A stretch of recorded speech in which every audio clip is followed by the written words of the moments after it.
The massive Clydesdale collapsed to its knees in the snow, steam rising from its heaving flanks as Raymond Hughes approached the abandoned wagon. Inside, beneath tattered blankets, he found three children huddled together, their hollow eyes reflecting a pain that would haunt him forever. The eldest, a girl no more than 12, clutched a baby to her chest while a boy of perhaps 8 lay unconscious between them. Raymond's weathered hands trembled as he reached toward them, his voice breaking as he whispered, "Dear God, what has this world done to you?" The sight of their frail bodies, the way they flinched from his touch despite their desperate need for help, brought tears streaming down his bearded cheeks. In that moment, the hardened mountain man understood he was looking at the remnants of a family torn apart by circumstances beyond their control, and nothing would ever be the same.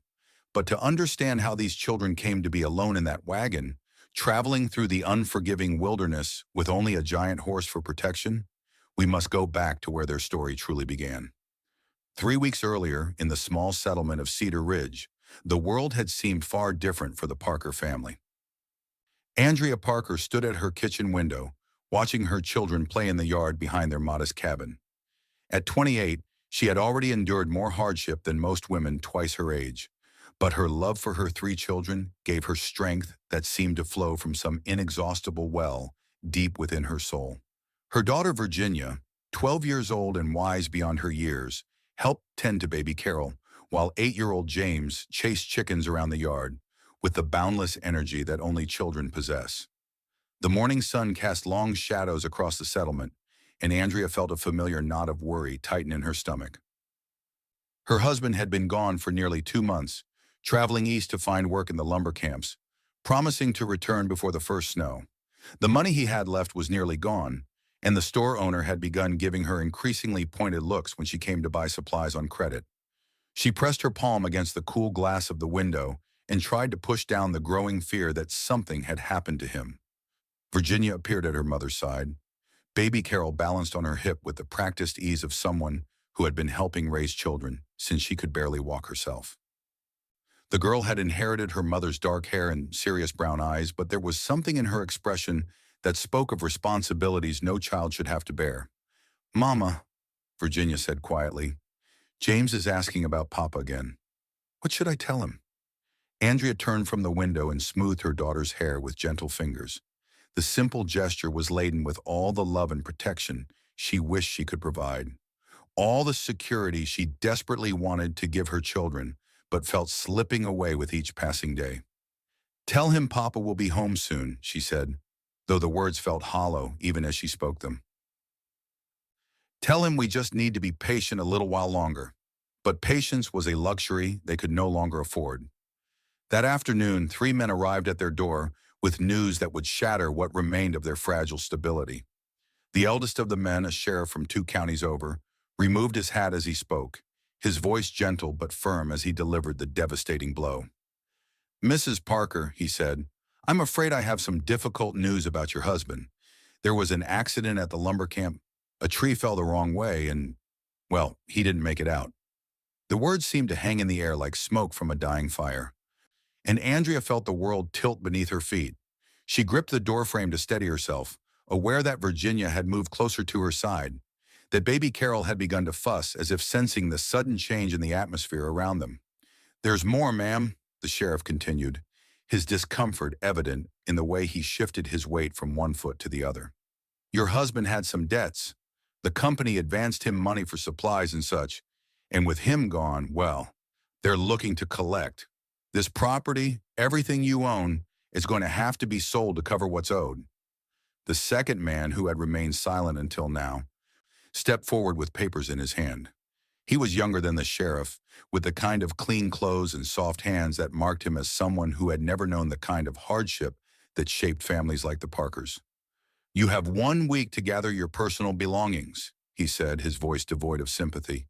"After that, everything else belongs to the lumber company.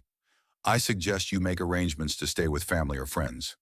But Andrea had no family left, no friends with the means to take in a widow and 3 children.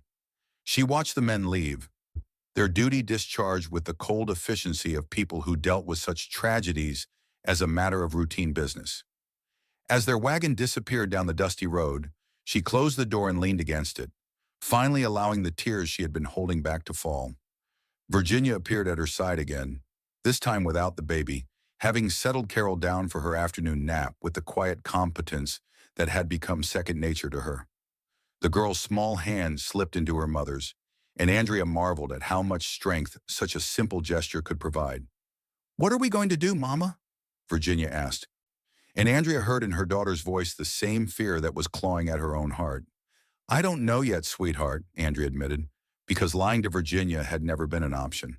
The girl was too smart, had seen too much of the world's harsh realities to be fooled by false reassurances. "But we'll figure something out. We always do." The next few days passed in a blur of desperate activity.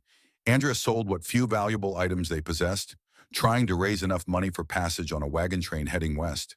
She had heard stories of opportunities in the Oregon Territory, of land grants for families willing to make the journey and start fresh in the wilderness.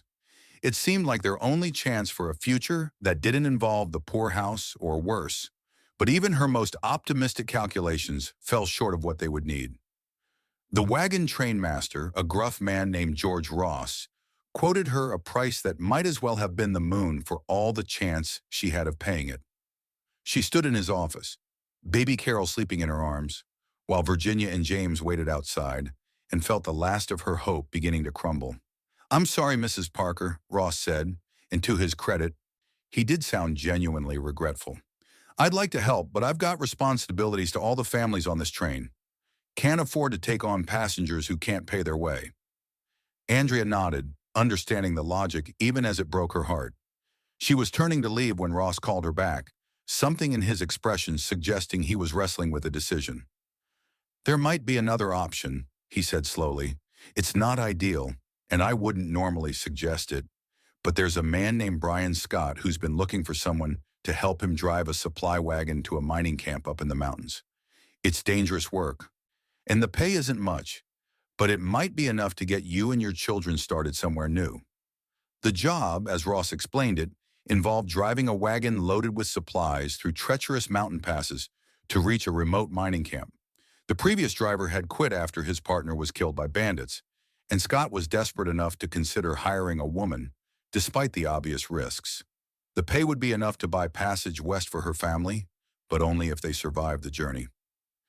That night, Andrea lay awake, staring at the ceiling of their soon-to-be former home, listening to the steady breathing of her children sleeping beside her. The choice before her seemed impossible: stay and face certain destitution, or risk everything on a dangerous journey that might kill them all. But as she watched the first light of dawn creep through the window, she realized there was really no choice at all. A chance at life, no matter how slim, was better than the slow death of poverty and desperation.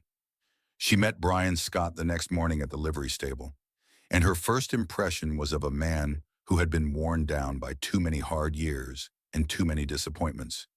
He was perhaps 40, with prematurely gray hair and eyes that seemed to look right through her as he evaluated her fitness for the job. His clothes were practical but well-maintained, and there was something in his bearing that suggested military experience. "Ross tells me you're looking for work," Scott said without preamble. "This isn't a job for someone who's afraid of hard work or danger. The route goes through some of the roughest country you'll ever see, and there are men out there who would kill you for the supplies we're carrying without thinking twice about it." Andrea straightened her shoulders and met his gaze directly. "Mr. Scott, I have 3 children who need a future. I'm not afraid of hard work, and I'm not afraid of danger if it means giving them a chance at something better." Something in her voice must have convinced him, because he nodded slowly and extended his hand. "The job pays $50, half now and half when we reach the mining camp. You'll drive the supply wagon, and I'll scout ahead and handle any trouble we might encounter. Your children can ride in the wagon, but they'll need to stay quiet and out of the way." The handshake sealed a bargain that would change all their lives, though neither of them could have imagined just how profoundly. Over the next 2 days, Andrea prepared for the journey with the methodical thoroughness of someone who understood that attention to detail might mean the difference between life and death. She packed their few remaining possessions, said goodbye to the neighbors who had been their friends, and tried to prepare Virginia and James for the adventure ahead without frightening them with the very real dangers they would face. The wagon Scott provided was sturdy but old, pulled by a massive Clydesdale named Thunder, whose size and strength were legendary throughout the territory. The horse stood nearly 18 hands high, with feathered hooves and a gentle temperament that belied his intimidating appearance. Andrea had never worked with such a large animal, but Thunder seemed to sense her inexperience and responded to her commands with patient cooperation. "He's a good horse," Scott told her as she familiarized herself with the harness and reins. "Belonged to a freight company back east before I bought him. He knows these mountain roads better than most men, and he's strong enough to pull that wagon through conditions that would stop a team of smaller horses." The supplies they were carrying included everything the mining camp would need to survive the winter: food, medicine, tools, and ammunition. The cargo was valuable enough to attract the attention of the desperate men who haunted the mountain passes, preying on travelers foolish enough to venture into their territory alone. But Scott seemed confident in his ability to handle any threats they might encounter, and Andrea chose to trust in his experience rather than dwell on the dangers ahead. They left Cedar Ridge on a crisp morning in early October, the wagon wheels crunching through the first fallen leaves of autumn. Virginia sat beside Andrea on the driver's bench, helping to watch the road ahead, while James and baby Carol rode in the back among the supplies. The first day passed without incident, the road winding through familiar farmland before beginning its gradual ascent into the foothills.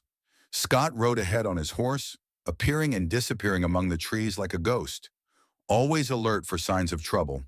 When he did speak, it was usually to point out landmarks or to give Andrea advice about handling the wagon on the increasingly treacherous terrain. There was something comforting about his quiet competence, the way he seemed to anticipate problems before they arose and take steps to avoid them. But as they climbed higher into the mountains, Andrea began to understand why the previous driver had quit. The road became little more than a track carved into the mountainside, with sheer drops on one side and towering rock faces on the other. Thunder labored up the steep grades, his massive hooves finding purchase on loose stone and packed earth that seemed ready to give way at any moment. On the third day, they encountered their first real test. A rock slide had partially blocked the road, leaving barely enough room for the wagon to squeeze through. Scott dismounted and spent nearly an hour moving stones by hand, creating a path just wide enough for Thunder to navigate. Andrea watched him work, noting the careful way he tested each stone before moving it.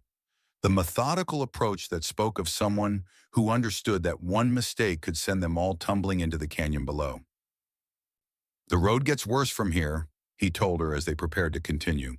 "We'll be traveling through Apache territory for the next 2 days.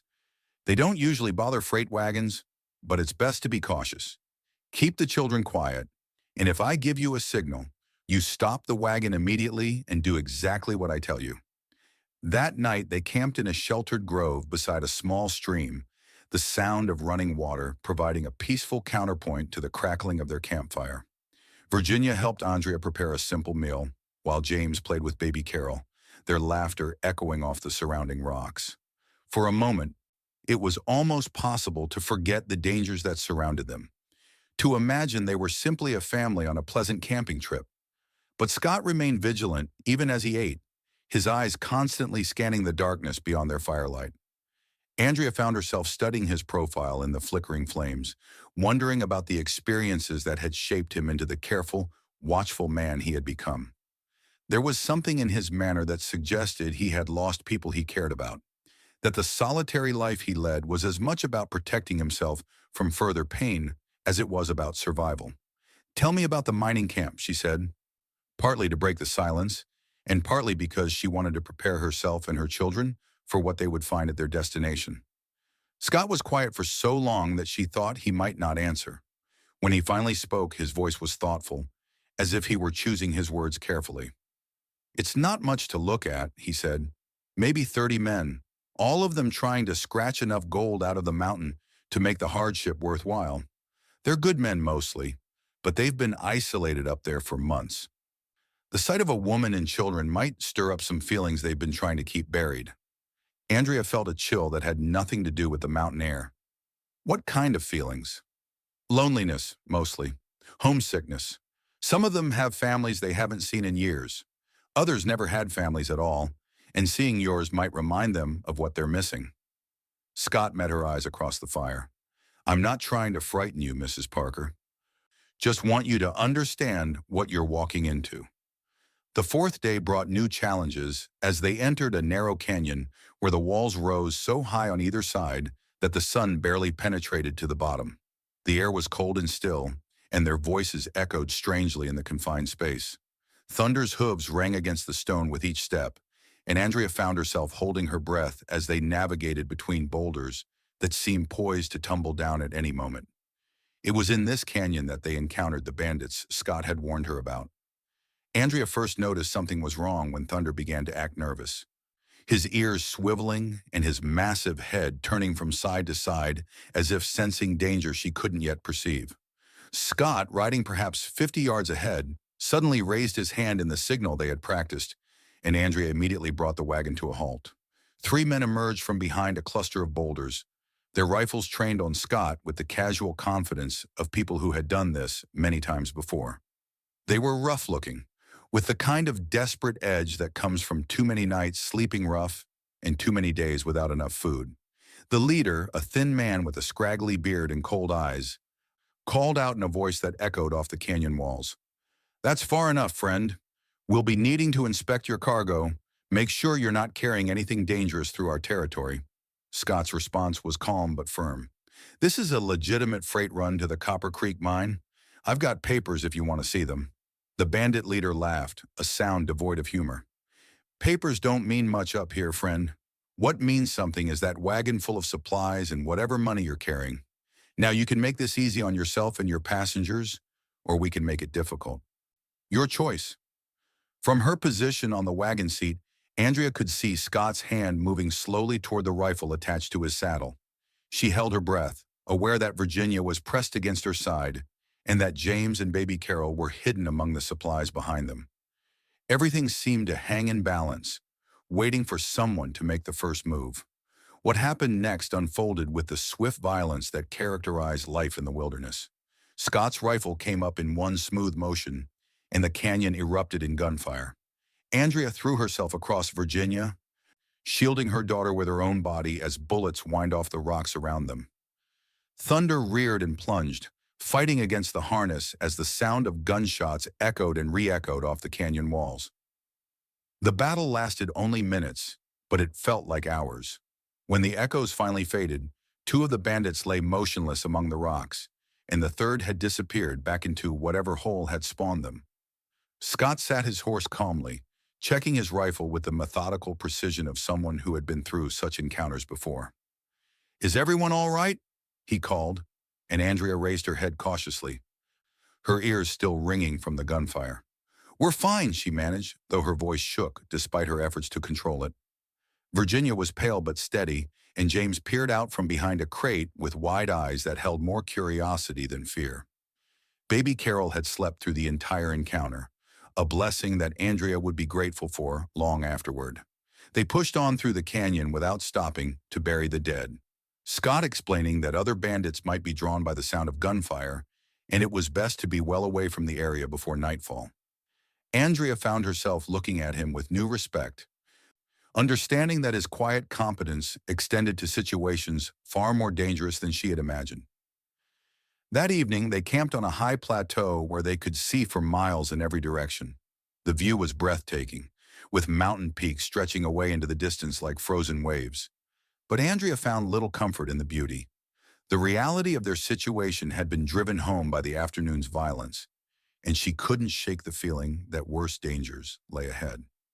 "You handled yourself well back there," Scott said as they sat by their fire, the children finally asleep in the wagon. "A lot of people would have panicked." "I had my children to think about," Andrea replied. "Panic is a luxury I can't afford." Scott nodded, understanding in his eyes. "You remind me of someone I used to know. She had that same strength, that same determination to protect what mattered most to her." There was pain in his voice, old and deep, and Andrea sensed that he was sharing something he rarely spoke about. She waited, giving him the space to continue or retreat as he chose. "My wife," he said finally. "She died in a Comanche raid 5 years ago, along with our 2 children. I was away on a freight run, thought they'd be safe in town. When I came back, There was nothing left but ashes and graves. The words hung between them like a bridge across the chasm of their different griefs. Andrea understood now why Scott lived the solitary life he did, why he had chosen the dangerous profession of mountain freighting over the safety of settled life. He was running from memories, too painful to face, just as she was running toward a future she could barely imagine. "I'm sorry," she said and meant it. "No one should have to carry that kind of loss." "We all carry what we have to," Scott replied. "The trick is not letting it break you." The fifth day brought them to the final approach to the mining camp, a treacherous climb up a series of switchbacks that tested Thunder's strength and Andrea's nerve to their limits. The big horse labored up the steep grade, his breath coming in great clouds of vapor in the thin mountain air. Several times Andrea was certain they would have to abandon the wagon, but Thunder's determination seemed to match her own, and they pressed on. As they climbed higher, the temperature dropped noticeably, and Andrea realized they were racing against the first serious snow of the season. Dark clouds were building over the peaks, and the wind carried the sharp bite of winter. If they were caught in a blizzard on the exposed mountainside, their chances of survival would be slim. Scott seemed to share her concerns, pushing them harder than he had on previous days. They traveled by moonlight when necessary, the wagon wheels finding their way along paths that seemed to disappear into thin air. Thunder navigated the treacherous terrain with the sure-footedness of a mountain goat, his massive hooves finding purchase where smaller horses would have fallen. It was near dawn on the sixth day that they finally saw the mining camp spread out below them in a narrow valley. Smoke rose from a dozen chimneys, and Andrea could see men moving about their morning tasks with the purposeful activity of people who had found their place in the world, however temporary it might be. But their arrival at the camp marked the beginning of new challenges rather than the end of their journey. The miners, as Scott had predicted, reacted to the sight of Andrea and her children with a mixture of wonder, longing, and barely controlled desire that made her acutely aware of how isolated and vulnerable they were. The camp foreman, a grizzled man named Richard Castillo, greeted them with professional courtesy, but Andrea could see the calculations going on behind his eyes as he assessed the potential problems her presence might create. The supplies were unloaded efficiently, and Scott collected the second half of his payment, but the atmosphere in the camp remained tense. "You're welcome to stay the night," Castillo told them, "but I'd recommend you head back down the mountain first thing in the morning. Winter's coming fast, and this isn't a place for children." Andrea understood the subtext. The miners were good men, but they were also lonely men who had been without female companionship for months. Her presence was a disruption they couldn't afford, especially with the long winter months ahead. She nodded her acceptance, though the thought of making the dangerous journey back down the mountain filled her with dread.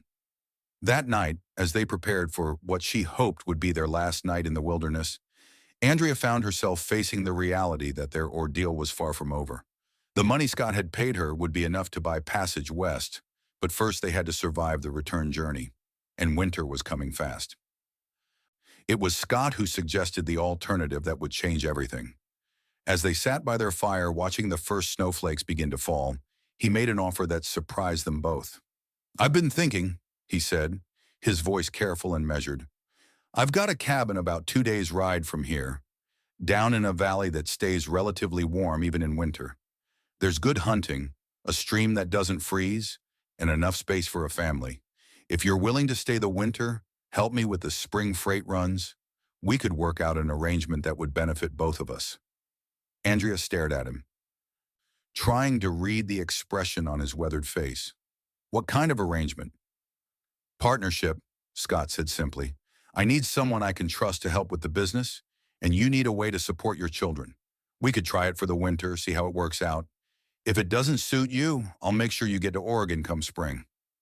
The offer was more generous than anything Andrea had dared hope for, but it also represented a fundamental change in the direction her life was taking.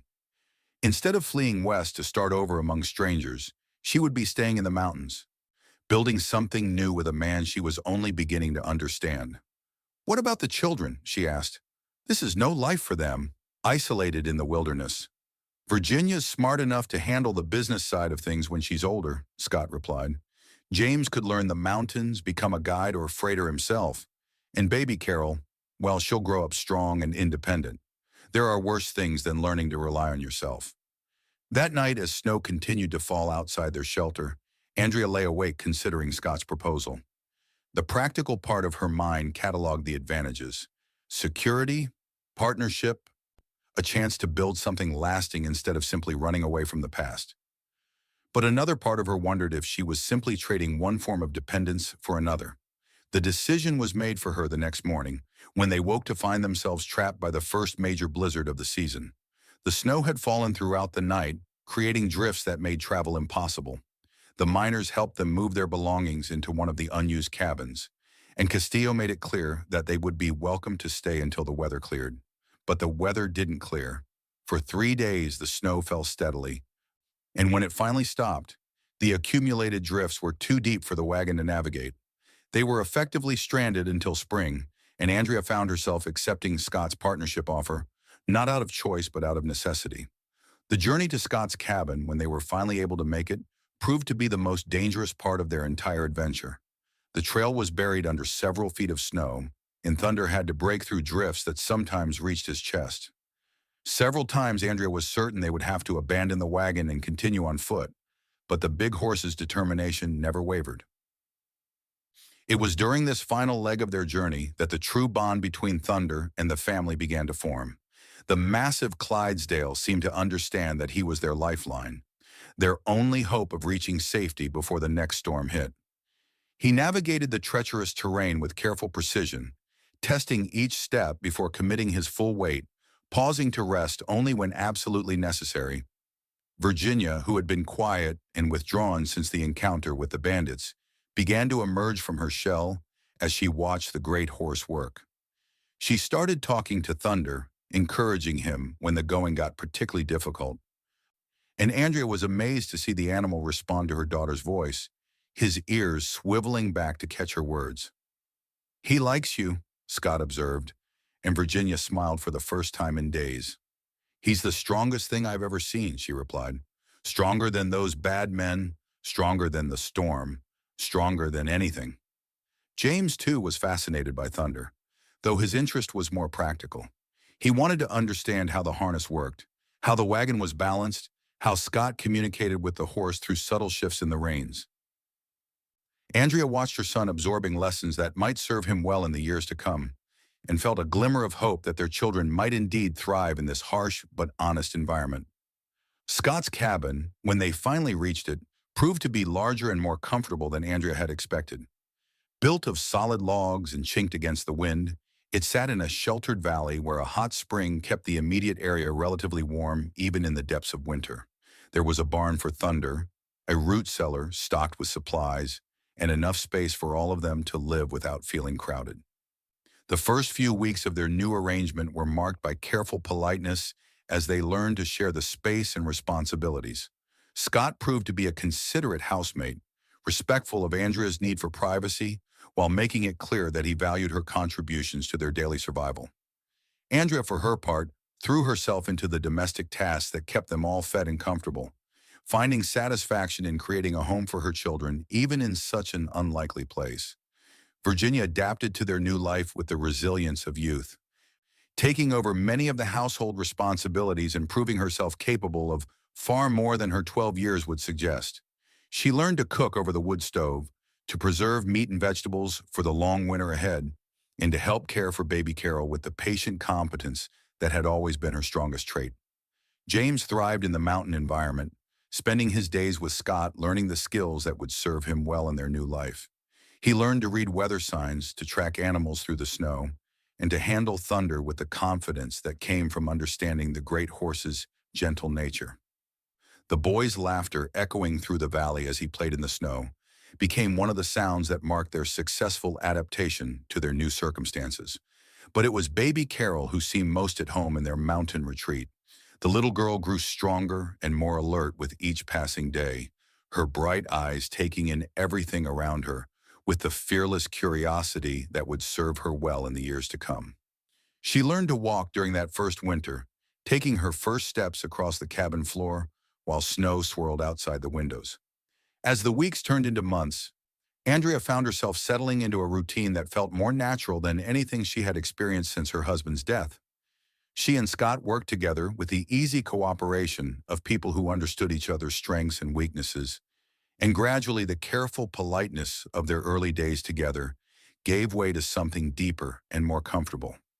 It was during the long winter evenings, as they sat by the fire while the children slept, that Andrea began to understand the man who had become her partner. Scott spoke little of his past, but his actions revealed the depth of his character. He was unfailingly gentle with the children, patient with their questions, and generous with his knowledge. He treated Andrea with the respect due an equal partner, never presuming on their arrangement or making her feel that her contributions were less valuable than his own. Spring came late that year, but when it finally arrived, it brought with it new opportunities and new challenges. Scott had contracts to fulfill, freight runs that would take them back into the dangerous territory they had navigated the previous fall. But this time, they would be traveling as a family, with Thunder pulling a wagon that carried not just supplies but their hopes for the future. The first run of the season took them to a settlement 2 days' ride to the south, where Scott had arranged to pick up a load of mining equipment bound for a new claim in the northern mountains. Andrea drove the wagon with Virginia beside her, while Scott rode ahead as he always did, alert for signs of trouble. James and baby Carol rode in the back, the boy now old enough to help watch for potential problems, while his little sister slept peacefully among the cargo. The journey passed without incident, but Andrea was struck by how different she felt from the frightened widow who had first made this trip 6 months earlier. She handled the reins with confidence now, understanding Thunder's moods and capabilities in a way that made them true partners. The great horse responded to her touch with the same willing cooperation he had always shown. But there was something new in their relationship, a bond forged through shared hardship and mutual dependence. It was on the return trip from this first freight run that they encountered the situation that would test everything they had learned about survival and partnership. They were traveling through a narrow pass when they came upon another wagon, this one overturned and blocking the trail. The driver, an elderly man named James Foster, had been trying to navigate the treacherous route alone when his team had spooked and sent the wagon tumbling down a steep embankment. Foster was injured but alive, pinned beneath his overturned wagon with a broken leg and internal injuries that were clearly serious. His cargo, a mixture of personal belongings and trade goods, was scattered across the mountainside. Most critically, his horses had broken free and disappeared, leaving him stranded in one of the most remote and dangerous areas of the territory. Scott assessed the situation quickly, his experience telling him that Foster's injuries were beyond their ability to treat in the field. The man needed medical attention, and he needed it soon. But moving him would be dangerous, and there was no guarantee that they could get him to help in time. "We have to try," Andrea said when Scott explained the situation. "We can't just leave him here to die." Scott nodded, understanding that her response revealed something fundamental about the woman she had become. The frightened widow who had hired him 6 months earlier might have been sympathetic but practical, unwilling to risk her children's safety for a stranger. But the woman who stood before him now, hardened by months of mountain life, but softened by the security of partnership, would not abandon someone in need. They spent the better part of the day rigging a system to lift the overturned wagon and free Foster from beneath it. Thunder's strength proved crucial to the operation, the great horse pulling steadily against the improvised pulley system, while Scott and Andrea worked to position logs and rocks to support the weight. Virginia helped by keeping James and baby Carol out of the way, while also tending to Foster, talking to him quietly to keep him conscious and alert. When they finally freed the injured man, it was clear that his condition was critical. He was conscious but weak, and Andrea could see the gray pallor that spoke of internal bleeding. They fashioned a stretcher from poles and blankets, securing it to the side of their wagon in a way that would allow Foster to travel without being jostled too severely. The journey to the nearest settlement with a doctor took 2 days, during which Foster's condition steadily deteriorated. Andrea found herself taking turns with Scott to sit beside the injured man, talking to him about his family back east, about the life he had been trying to build in the territory, about anything that might keep him focused on living rather than dying. It was during these long hours of nursing a stranger that Andrea fully understood how much she had changed since leaving Cedar Ridge. The woman who had been so focused on her own family's survival that she could barely see beyond their immediate needs had become someone who could extend that same fierce protectiveness to others. She had found not just security in her partnership with Scott, but purpose in their shared commitment to helping others survive in the harsh mountain environment. Foster survived, though it was touch and go for several days after they reached the doctor. When he was finally out of danger, he insisted on paying them for their help, though Andrea and Scott had expected no compensation for doing what any decent person would do. The money was welcome, but more important was the reputation they were building as people who could be trusted, who would honor their commitments and help others in need. Word of their rescue of Foster spread through the network of settlements and mining camps that dotted the territory, and soon they were receiving requests for freight runs from customers who specifically asked for Scott and his partner. The business grew steadily through the spring and into the summer, and Andrea found herself taking on more and more responsibility for the practical aspects of their operation. Virginia, now 13 and increasingly mature, proved to have a natural head for figures and organization. She began keeping the books for their freight business, tracking expenses and income with the meticulous attention to detail that would serve her well in the years to come. James, at 9, was becoming an accomplished horseman and scout, able to read the mountain trails with an instinct that impressed even Scott. Baby Carol, now walking and beginning to talk, had become the darling of every settlement they visited. The miners and traders who hired their services often asked specifically about the little girl, bringing her small gifts and treating her with the gentle affection of men who miss their own families. She thrived on the attention, developing the kind of fearless confidence that would serve her well in the challenging life she was growing up to live. As their second winter in the mountains approached, Andrea found herself reflecting on the journey that had brought them to this point. The desperate widow who had accepted Scott's job offer more than a year earlier had been driven by fear and the need to provide for her children. The woman she had become was driven by something far more positive, the satisfaction of building something meaningful with a partner who respected her contributions and shared her values. Scott, too, had changed during their time together. The solitary man who had been running from painful memories had found a new purpose in their partnership and in his growing attachment to Andrea's children. He never spoke of love, and neither did Andrea, but there was something in the way he looked at her across their dinner table, something in the gentle way he corrected James's mistakes or praised Virginia's accomplishments, that spoke of feelings deeper than mere partnership. The second winter passed more easily than the first, marked by a comfortable routine that spoke of a family that had found its rhythm. They took on fewer freight runs during the coldest months, focusing instead on maintaining their equipment and planning for the busy season to come. Scott taught James to repair harnesses and wagon wheels, while Andrea and Virginia worked on expanding their network of customers and suppliers. It was during this quiet period that they received word of a freight contract that would test everything they had learned about working together. A new mining operation in the far northern mountains needed supplies for a crew of 50 men, and they needed them delivered before the spring thaw made the high passes impassable. The contract was worth more money than they had ever earned on a single run, but it would also be the most dangerous journey they had ever attempted. The route would take them through territory controlled by hostile tribes, across passes that were barely navigable even in good weather, and into country where help would be days away if something went wrong. Other freight companies had refused the contract, considering it too risky to attempt. But Scott and Andrea saw it as an opportunity to establish themselves as the premier freight operation in the territory. The preparation for this major contract took weeks, with every detail planned and replanned to account for the challenges they would face. They would need to carry enough supplies for their own survival as well as the cargo they were delivering, and they would need to travel light enough to make good time through difficult terrain. Most importantly, they would need to coordinate their efforts with the precision of a military operation. Thunder, now in his prime and conditioned by 2 years of mountain work, would be their key to success. The great horse had proven himself capable of pulling loads that would challenge a team of smaller animals, and his sure-footedness on treacherous terrain was legendary among the people who knew their operation. But even Thunder would be tested by the journey they were planning.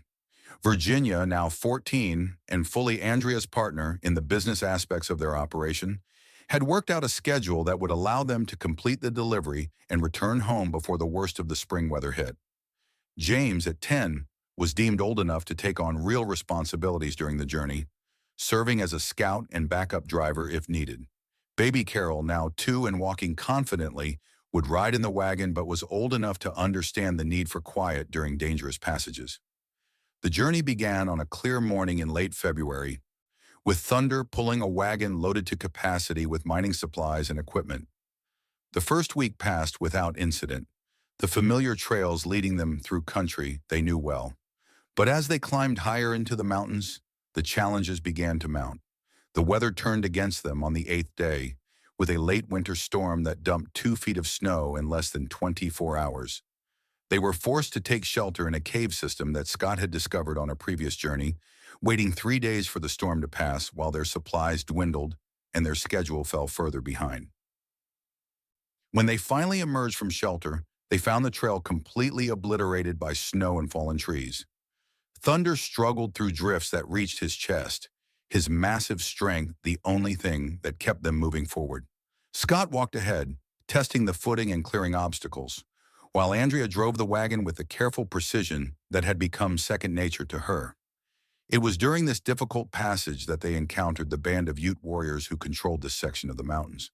The meeting could have gone badly, but Scott's reputation as a fair dealer and his ability to communicate in their language turned a potentially deadly confrontation into a negotiation. The warriors agreed to let them pass in exchange for a portion of their supplies, a cost that would cut into their profits but was preferable to the alternative. The final approach to the mining camp tested every skill they had developed during their years of partnership. The trail, such as it was, wound through a series of switchbacks that seemed to hang in midair, with drops of hundreds of feet on one side and sheer rock faces on the other.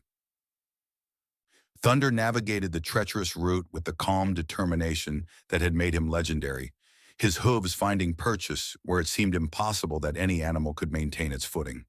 When they finally reached the mining camp, 3 days behind schedule but with their cargo intact, they were greeted as heroes. The miners had been preparing to abandon the claim for lack of supplies, and the arrival of Scott's wagon meant the difference between success and failure for the entire operation. The payment they received was even more generous than contracted, with a substantial bonus for completing what everyone had considered an impossible delivery. But the return journey would prove to be their greatest test yet. Traveling with an empty wagon should have been easier, but the spring thaw had begun, turning solid trails into muddy quagmires and causing rock slides that blocked familiar routes. They were forced to take longer detours through unfamiliar country, stretching their supplies and testing their endurance to the limit. It was on this return journey that the accident occurred that would change everything. They were negotiating a particularly treacherous section of trail when a section of the mountainside gave way, sending rocks and debris cascading down onto the path below. Scott, who had been walking ahead to test the footing, was caught in the slide and pinned beneath a boulder that would have crushed a smaller man. Andrea's response to the crisis revealed the full extent of her transformation from desperate widow to capable mountain woman. While Virginia took charge of James and baby Carol, Andrea worked with methodical precision to free Scott from beneath the boulder, using Thunder's strength and a system of levers to shift the massive stone. The process took hours, during which Scott drifted in and out of consciousness, his leg clearly broken and his internal injuries uncertain. When they finally freed him, Andrea faced a decision that would have been impossible for the woman she had been 3 years earlier. Scott needed medical attention, but the nearest doctor was 5 days away through country that was becoming more dangerous by the hour. They could attempt to transport him, risking his life and the lives of her children, or they could try to treat his injuries themselves and hope for the best. And Andrea chose a third option, one that demonstrated the depth of her understanding of their partnership and her commitment to their shared future. She sent Virginia ahead with baby Carol, riding one of their pack horses to the nearest settlement to bring back help, while she and James stayed with Scott to provide what care they could. It was a calculated risk that divided their family, but maximized their chances of survival. The 3 days that followed tested Andrea's courage and skill as never before. Scott's condition was critical, and she found herself drawing on every bit of medical knowledge she had accumulated during their years of mountain life. James proved invaluable, mature beyond his years as he helped tend to Scott's injuries and kept watch for the help that might or might not come.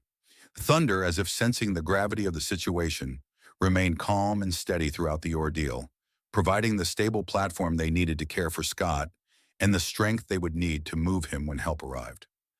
The great horse had become more than just their means of transportation. He was a member of their family, as committed to their survival as any of them. When Virginia finally returned with a rescue party, Scott was conscious but weak, his survival a testament to Andrea's skill and determination.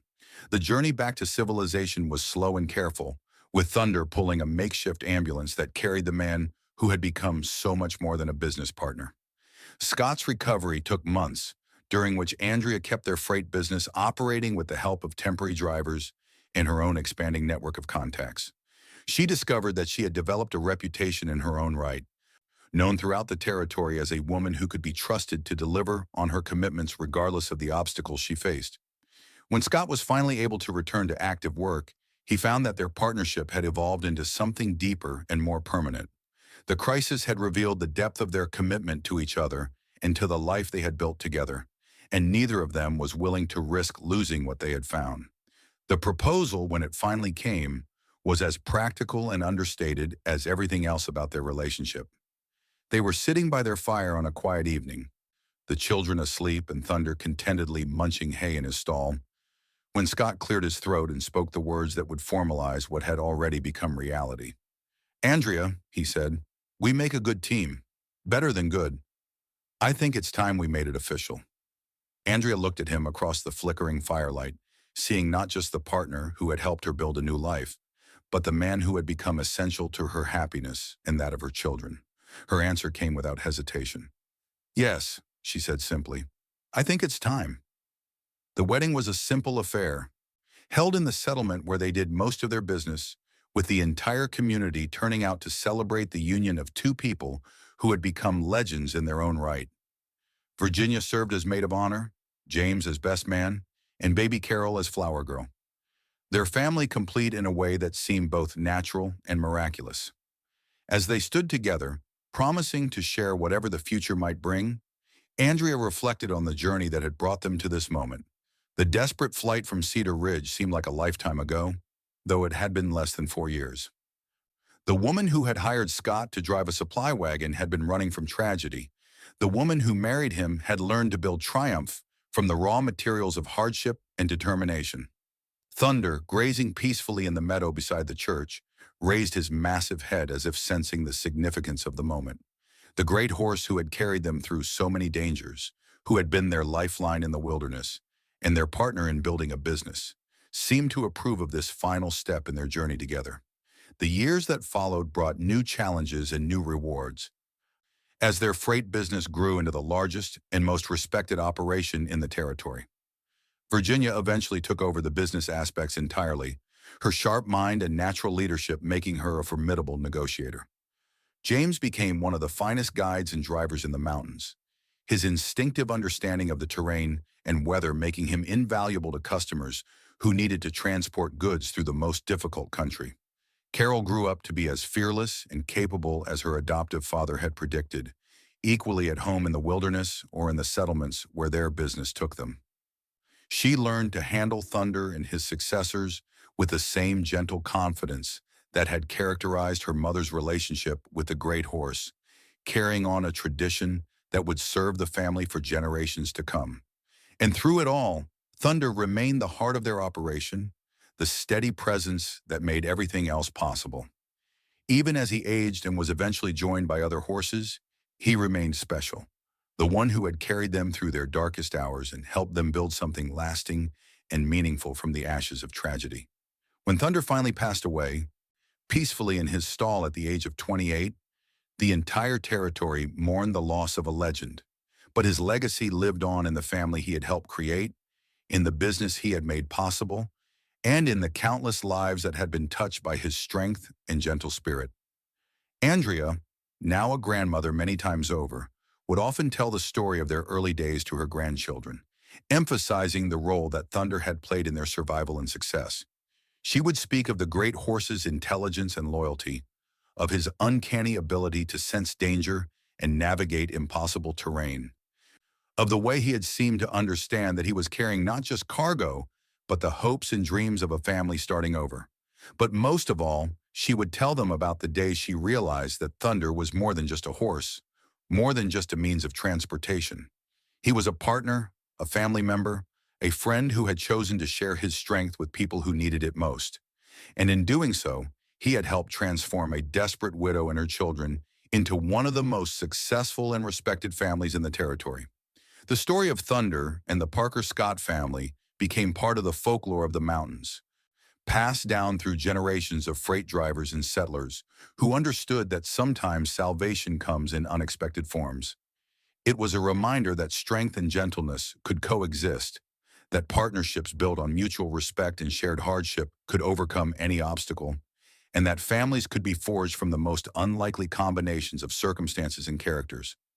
And somewhere in the high mountain valleys where Thunder had spent his finest years, where his hoof prints had worn paths that other horses still followed, his spirit lived on in the wind that whistled through the pines and the snow that fell softly on the trails he had made safe for those who followed. He had been, in every sense that mattered, a giant among horses, and his legacy would endure as long as people remembered that true strength lies not in power alone, but in the willingness to use that power in service of others.